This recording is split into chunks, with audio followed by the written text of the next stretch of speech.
Et si je vous disais que cette année, j'ai connu l'une des nouvelles les plus belles de ma vie, mais aussi l'un des plus gros blocages de mon activité. Dans cet épisode, je vous raconte l'envers du décor. Bienvenue dans mes coulisses.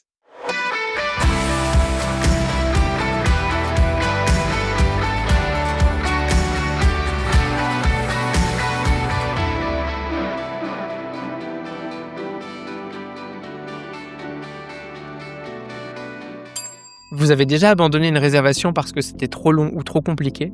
Vos clients aussi. Avec le nouveau Booking Engine de The Edge, l'expérience devient fluide en 3 clics, sans jamais quitter le site web de votre hôtel. L'interface s'intègre parfaitement à l'univers de votre marque. Vos clients fidélisés sont reconnus automatiquement et accèdent à vos offres exclusives. Du clic au paiement, tout est pensé pour maximiser la conversion. Vous avez bien 15 minutes à y consacrer? Alors prenez rendez-vous avec les équipes de The Edge grâce au lien en description et dites-leur que vous venez de ma part. C'est le moment de booster vos ventes directes avec The Edge. Vous le savez, j'adore faire un épisode coulisses. J'essaye une fois par trimestre, ça donne à peu près une fois par saison, printemps, été, etc. D'ailleurs, vous pouvez facilement retrouver les anciens si ce sont des formats que vous aimez puisqu'ils sont en mode vue de l'intérieur, ce qu'on va appeler dans la Startup Nation le building public. Ça se fait assez peu dans notre milieu hospitality et j'ai vraiment envie d'amener ce focus aussi pour vous montrer ce que c'est que, bien sûr, ma vie d'entrepreneur, Hospitality Insiders, aussi bien la partie pro que perso. Et d'ailleurs, en parlant du perso, les 2 évidemment chez moi se mélangent énormément, mais là j'ai une très grosse annonce à vous faire, qui est venue bouleverser mon année. Eh bien, je vous le dis sans plus attendre, je vais être papa. Je suis évidemment très, très content. Vous vous rappelez, il y a peut-être 1 an, je vous annonçais un mariage, eh bien sans grande surprise ou plutôt avec un peu de surprise quand même, un enfant à naître, cette année qui est prévue donc pour le mois de novembre. Pourquoi je vous raconte ça? Parce que vous l'imaginez, eh bien ça vient chambouler complètement mon activité, mon organisation, la façon dont, voilà, je travaille, mes déplacements. Vous savez que c'était déjà un sujet l'année dernière de les réduire. Et bien là, avec, un petit bout à la maison, évidemment que ce sera d'autant plus, contraignant, ce qui va me demander beaucoup d'organisation. Probablement que je ferai de prochains épisodes de coulisses organisation. Dites-moi d'ailleurs si ce sont des sujets qui vous intéressent. Aussi moi la façon dont je m'organise, je travaille. J'ai déjà réfléchi à pas mal de formats à vous partager là-dessus. Peut-être que si je vois beaucoup d'intérêt, eh bien je pousserai cet élément-là. Mais qui dit donc, grossesse, accouchement, dit en effet bouleversement avec un terme prévu en novembre et moi, l'objectif que je me suis fixé, c'est d'être capable de faire une vraie coupure à partir du moment de la naissance, hein, donc probablement, fin novembre. Aussi, si vous avez moins de réponses de ma part, sur cette période de l'année et incluant tout décembre, ne vous étonnez pas. Vous savez peut-être, dans le monde, entrepreneurial, quand on n'est pas salarié, on peut bien sûr prendre un congé, paternité, mais évidemment, je n'ai pas le droit d'avoir une activité, à temps plein. Donc ça veut dire aussi que moi, mon chiffre d'affaires va être fortement ralenti. Bien sûr, c'est un stress, un bouleversement, mais pas autant qu'avoir un enfant et surtout, j'ai conscience que ça n'arrivera qu'une seule fois. Donc je fais tout pour essayer de faire rentrer le reste de mon année avant fin novembre. Si vous avez des choses urgentes à gérer avec moi, surtout dites-le moi sur cette période-là, sinon, je serai obligé de vous faire attendre jusqu'à 2026. Maintenant que vous connaissez, ce qui va bouleverser mon actualité, retour sur l'été, sur, un petit peu les 3 derniers mois, qui, ont été très particuliers puisque pour la première fois depuis que j'ai lancé Hospitality Insiders, hein, c'était, donc il y a à peu près 5 ans, eh bien j'ai réussi à couper réellement, pendant l'été, à prendre un vrai temps off, à vélo notamment. Je suis parti, pendant, 1 semaine à vélo, donc pas d'ordinateur, juste un téléphone que je regardais très peu puisque beaucoup assis sur une selle et ça pour moi, c'est un vrai apprentissage, que je suis capable de me déconnecter, que mon activité quand elle est bien organisée, bien sûr par le travail de préparation que je fais, mais aussi, par les personnes qui viennent m'assister, hein, je vous en parle régulièrement, qui viennent, un petit peu soutenir, eh bien, ma croissance. Grâce à ça, j'ai réussi à prendre de vraies vacances, à souffler. Pourquoi c'est important?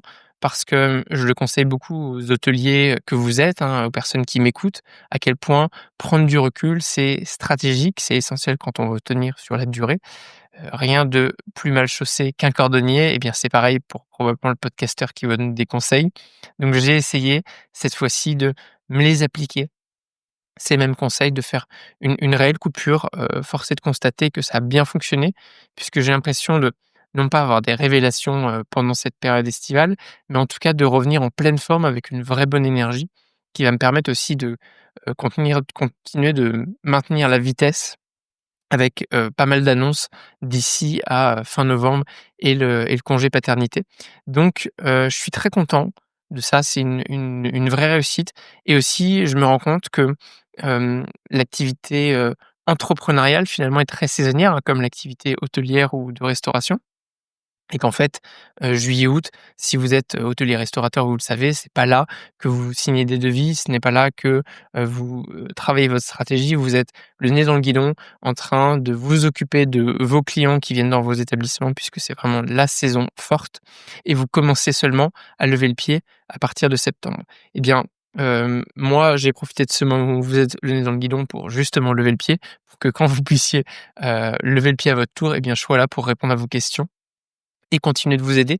Donc ça, c'est vraiment quelque chose que je pense, je vais garder, pour les années suivantes. C'est vrai que j'avais une vieille habitude, d'hôtelier, de prendre mes vacances en décalé, octobre, novembre, et en fait, c'est pas du tout une bonne stratégie. En tout cas, dans les précédentes années, ça l'a pas été, puisque c'est là où vous demandez plein de devis, plein d'informations, et les délais de réponse chez moi sont forcément plus longs puisque je suis moins présent. Voilà, bonne leçon apprise. L'autre leçon, eh bien, c'était en fait une annonce, hein, que je vous ai déjà faite, qui était le projet de la rentrée sur lequel bien sûr j'ai pu travailler dès le début de l'été, qui est le lancement de mon carnet, le carnet de l'artisan hôtelier. J'en ai déjà beaucoup parlé, je vous renvoie évidemment vers l'épisode concerné si vous voulez, eh bien creuser à nouveau ce sujet. Mais c'est la première fois, et c'est important de le dire, que je faisais un lancement qu'on va appeler orchestré, avec un vrai, achat, en ligne, hein, d'un carnet qu'on pouvait tout de suite télécharger, et l'apprentissage de ça, que j'en ai tiré et que je voulais absolument vous partager, c'est que finalement, bien sûr, la qualité est importante, mais ici, peu importe la qualité du contenu, de l'intérieur du produit, de l'offre que vous avez à offrir, en fait, ce qui importe, c'est ce que tout le monde voit. Puisque, j'ai eu d'excellents retours sur le carnet, mais pour autant, si tout le monde ne le voit pas, eh bien, les ventes, ne croissent pas, et j'avais fait énormément de travail, hein, pendant plus de 6 mois avec mon équipe pour faire un produit qui, je crois, est de très, très bonne qualité. Pour autant, eh bien, sans un lancement très travaillé, je pense que les ventes n'auraient pas fonctionné comme elles ont, fonctionné. Parce que, hem, si je fais le bilan, je suis plutôt content, hein. On est, au moment où l'épisode est enregistré, on est dans la première dizaine de septembre. Il y a déjà une soixantaine de carnets qui ont été vendus. Je m'étais même pas mis un objectif nécessairement en chiffres, mais moi, le but, c'est qu'il soit le plus vu et lu, bien sûr, possible, pour partager aussi tous, ces contenus. Donc ça, j'en suis, absolument, ravi, et pour les prochains lancements, note à moi-même, même quand j'ai l'impression que je fais que de radoter, de parler, de parler, de parler de mon sujet, de mon projet, eh bien de continuer de le faire, puisqu'en fait, ça me permet d'aller toucher, d'autres clientèles, d'autres personnes. Et dites-moi si vous qui me suivez, c'est quelque chose qui, vous lasse, si vous avez l'impression aussi que je radote, ou peut-être qu'au contraire c'est noyé dans plein d'autres sujets. Voilà, je pense qu'il y a aussi une question de perception et de la façon dont peut-être vous suivez et vous consommez mes contenus. Justement, sur ce carnet, je voulais vous partager des cas d'usage, assez amusants, hein. Quasiment le jour même, j'ai déjà eu des premières photos, des premiers retours, et merci à ceux qui l'ont fait. C'est vraiment précieux pour moi. J'ai eu, des enseignants, professeurs, et directeurs d'école qui imprimaient. Ils ont acheté un carnet, ils l'imprimaient, pour leur classe, pour, soit le distribuer ou le mettre à disposition et le présenter. Donc j'ai beaucoup aimé évidemment ce cas d'usage, et comme je vous le disais, pour moi, l'objectif, c'est qu'il soit vu et lu plus largement. Alors j'ai eu, une directrice d'école, et je la remercie pour son honnêteté, qui m'a proposé un package pour, acheter mon carnet, en, x15 pour ses étudiants. Évidemment, j'aurais pu, sauter sur la vente, mais, Bien sûr, quand vous l'avez acheté une fois et téléchargé une fois, je me doute bien que si vous êtes dans une école, eh bien, vous n'allez pas l'acheter fois le nombre d'étudiants. Et je suis OK avec ça. Ça fait partie aussi du jeu, comme peut-être quand, on achète un livre et on est OK à ce que ce livre soit prêté et lu par d'autres personnes. Moi, mon but, c'est de partager la connaissance à tous. Bien sûr, il y a un paiement, il y a un financement qui me permet, de maintenir cette, activité, cette croissance-là. Mais si finalement un enseignant peut le partager à 15 étudiants, bien, c'est autant d'étudiants qui peut-être demain, viendront, consommer d'autres contenus et acheter, d'autres choses, et surtout qui vont se former à l'hospitalité, qui vont affiner leur vision et ça reste, une grande partie de ma mission, donc je m'en réjouis. L'autre cas d'usage, ça c'est très hôtelier. Je l'ai vu ou plutôt on m'a informé que ça avait été partagé dans les ressources internes de l'entreprise, soit sur un document commun, soit, directement via la newsletter interne de l'entreprise. Évidemment, ça m'a beaucoup plu puisque, eh bien, ça permet de laisser infuser. Inspirez-vous, de ces bonnes pratiques si vous avez déjà acheté le carnet ou si vous avez l'intention de le faire et dites-moi si vous en avez d'autres. Ça m'intéresse de savoir comment est-ce qu'il est utilisé. Est-ce qu'il reste sur un ordinateur? Est-ce qu'il est téléchargé en format papier? Et peut-être aussi de vous pré de vous préciser que, c'est bien un e-carnet. C'est vrai que je vous ai montré le carnet papier puisque moi je m'en étais imprimé une version, mais, j'ai choisi de faire un e-carnet, je l'avais expliqué, hein, mais pour des questions à la fois écologiques, de diffusion et en fait, c'est extrêmement cher de produire des carnets en version papier. Pourquoi pas, si j'avais une demande gigantesque, eh bien, je pourrais envisager une version, probablement plus chère, papier, mais heu, c'est bien un e-carnet, je ne sais pas si le terme existe, auquel cas je vous le propose, que vous pouvez donc télécharger et diffuser donc parce que certains m'ont demandé, en disant qu'ils étaient à l'étranger, que c'était peut-être difficile d'avoir le carnet. Non, il n'y a pas de difficulté, allez-y.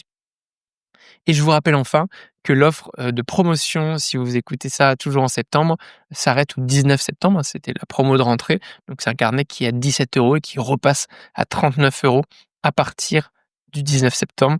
Si vous écoutez cet épisode à temps, profitez-en, foncez, je pense que ça vaut le coup et c'est le moment, voilà, d'augmenter, améliorer encore votre vision de l'hospitalité.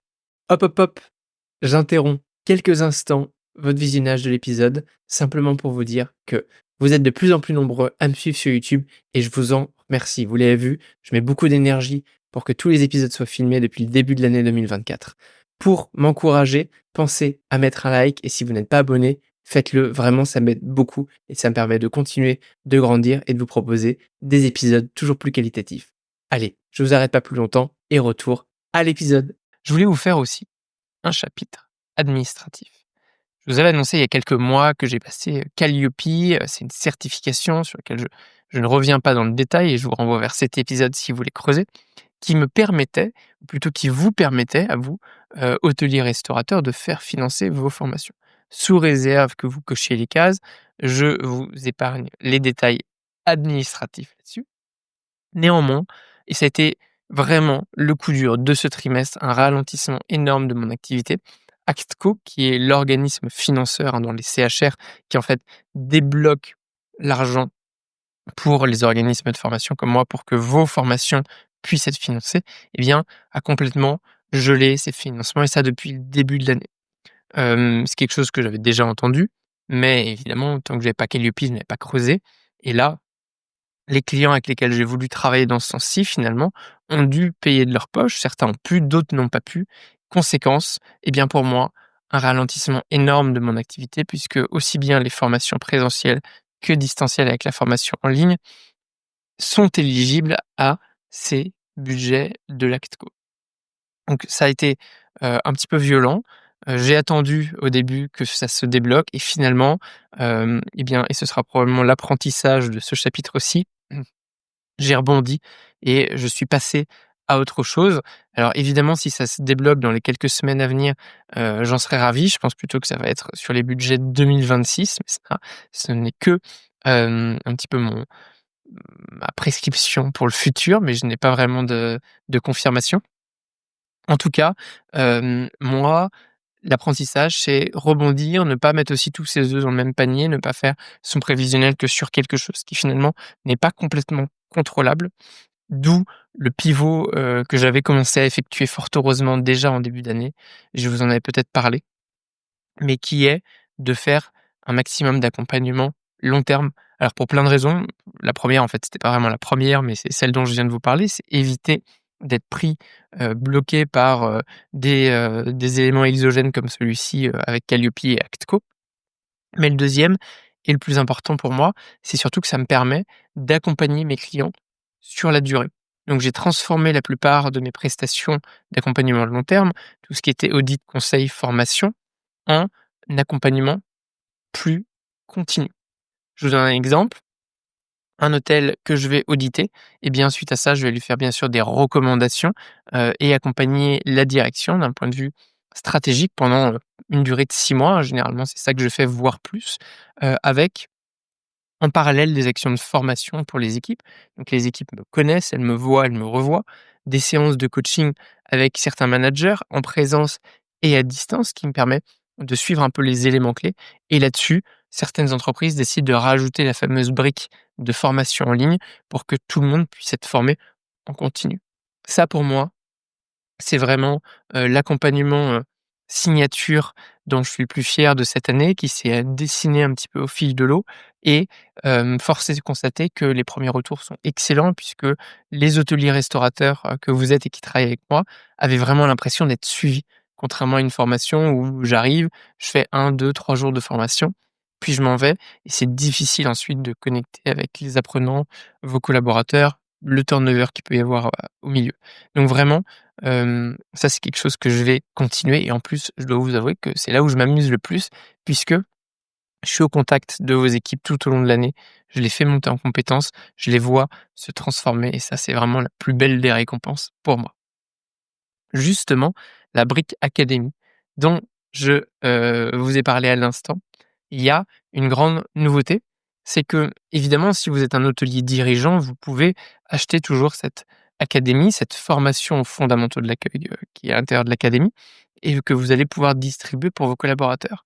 Mais en fait, beaucoup d'entre vous ont, voulu eh bien, y accéder à titre personnel et ça, eh bien, je vous en parlerai dans le prochain épisode qui sortira en octobre, mais il y a une nouveauté. J'ai voulu, répondre un petit peu à cette demande-là.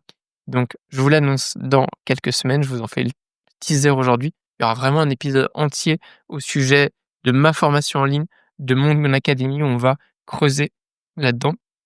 Donc rendez-vous le 9 octobre puisque c'est la date de sortie pour cet épisode spécial académie, mais je vous promets que voilà, vous allez, apprécier le contenu et que ça va vous permettre d'accéder à cette fameuse académie. Je termine cet épisode, en vous disant pas mal de choses. Bien sûr, les coulisses sont jamais parfaites, hein, c'est pas l'objectif. Mon but, c'est de vous montrer la vérité sur mon aventure, hein. Je vous partage aussi, alors parfois des chiffres, des réflexions, un petit peu, comme si c'était mon journal intime. L'objectif, c'est que vous aussi, ça puisse vous faire grandir en tant bien sûr que hôtelier restaurateur si vous l'êtes, mais plus largement en tant qu'individu, que ça vienne vous nourrir. Donc dites-moi si vous aimez, ce format, et si oui, eh bien j'essaierai de faire un contenu, épisode coulisses de l'hiver, peut-être avec un nouveau-né dans les bras, je ne sais pas. Dites-moi en tout cas ce que vous en pensez. On se dit rendez-vous la semaine prochaine pour un prochain épisode. C'est la fin de ces coulisses. Rideau. Si vous avez aimé cette vidéo, vous allez adorer mon livre blanc. J'y ai condensé des dizaines d'épisodes, des centaines de conversations et ma vision d'artisan hôtelier. C'est la quintessence de 20 ans d'expertise à travers mes invités. Pour l'obtenir immédiatement, cliquez sur le lien en description. Notre aventure ensemble ne fait que commencer.